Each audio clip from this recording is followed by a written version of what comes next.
We're often talking about wanting to attract beneficials and pollinators to our garden, and absolutely growing flowers, having flowers blooming at various times, all really important. But today I want to talk about 4 really important elements to attracting the beneficials to our gardens, the pollinators, the various insects, arachnids, everybody, to create an ecosystem.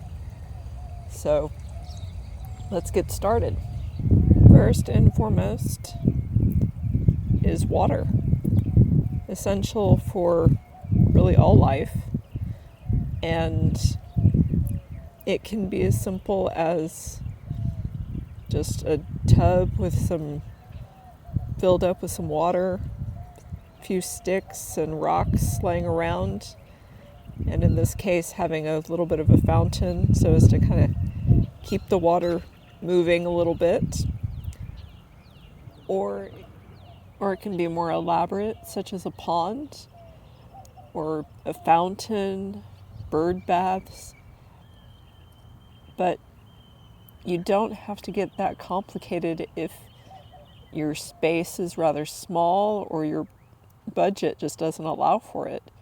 Something as simple as an old saucer from the bottom of a plant container, fill it with some rocks and some water, and set it in various spots in your garden. And that's more than enough for a lot of the insects and bees. And number 2 is shelter. I know that's kind of a strange thing sometimes to think about. We think of bird houses and bee hotels, and those are absolutely wonderful.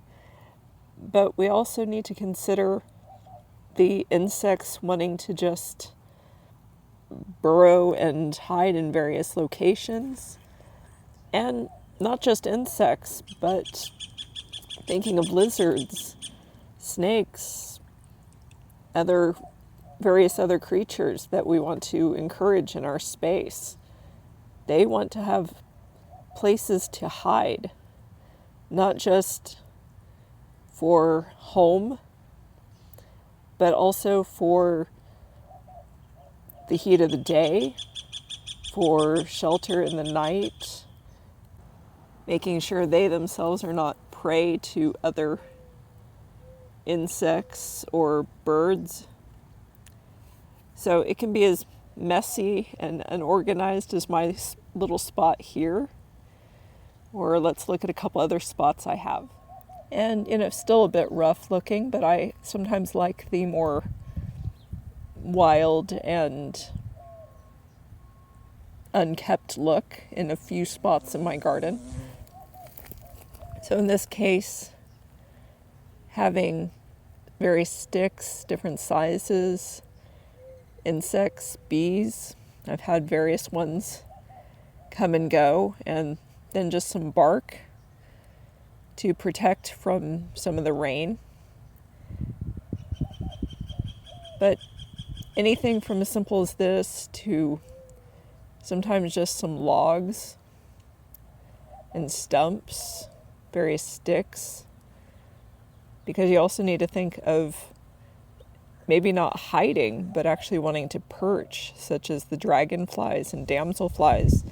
They want to be able to perch on the top of sticks and branches to be able to hunt. So that's something else to think of. So shelter, and I guess we'll say areas for them to be on the lookout is number 2. Third is, of course, food. And while we think of things blooming and various plants to feed on, it's not just the adults who are wanting to attract. It's oftentimes the the larva state that we're really wanting. Thinking of ladybugs, for example, they are great predators for aphids in their adult form, but their larva form is probably more voracious, and same with lacewing. So food needs to be thought of in terms of aphids and other soft-bodied insects. So that, pardon me, here let's get a little close-up here view of the hoverfly larva, for example, that has been pretty much clearing out the aphids that I had here on the milkweed. And so if I didn't allow for the aphids to stay, if I had wiped them off and sprayed or dealt with them in that manner, there had been nothing for this hoverfly larva to eat, and it would not develop.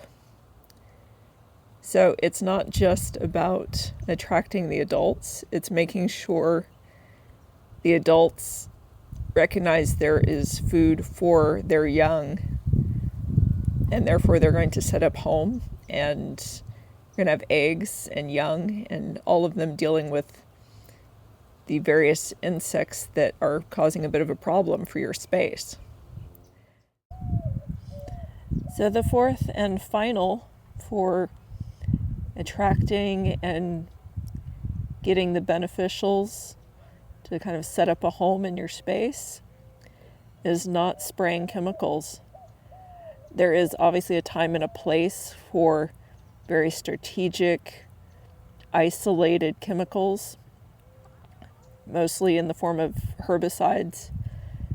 But when it comes to insecticides, even something organic, such as neem oil, I would avoid it as much as possible. Ideally, not use it at all, because it will harm the very ones you're trying to attract. And you're poisoning their food. So, yes, be willing to accept a little bit of damage, but focus on the plant health overall. If you're building a healthy soil and you have a healthy plant, then it is going to be able to withstand the aphids, the ants that are feasting on what the aphids are producing, and eventually ladybugs, hoverfly larvae, lacewing larvae, minute pirate bugs, dozens of others will show up and take care of the problem. So these 4 steps, I am confident, will help you have a thriving garden, and I will see you next time.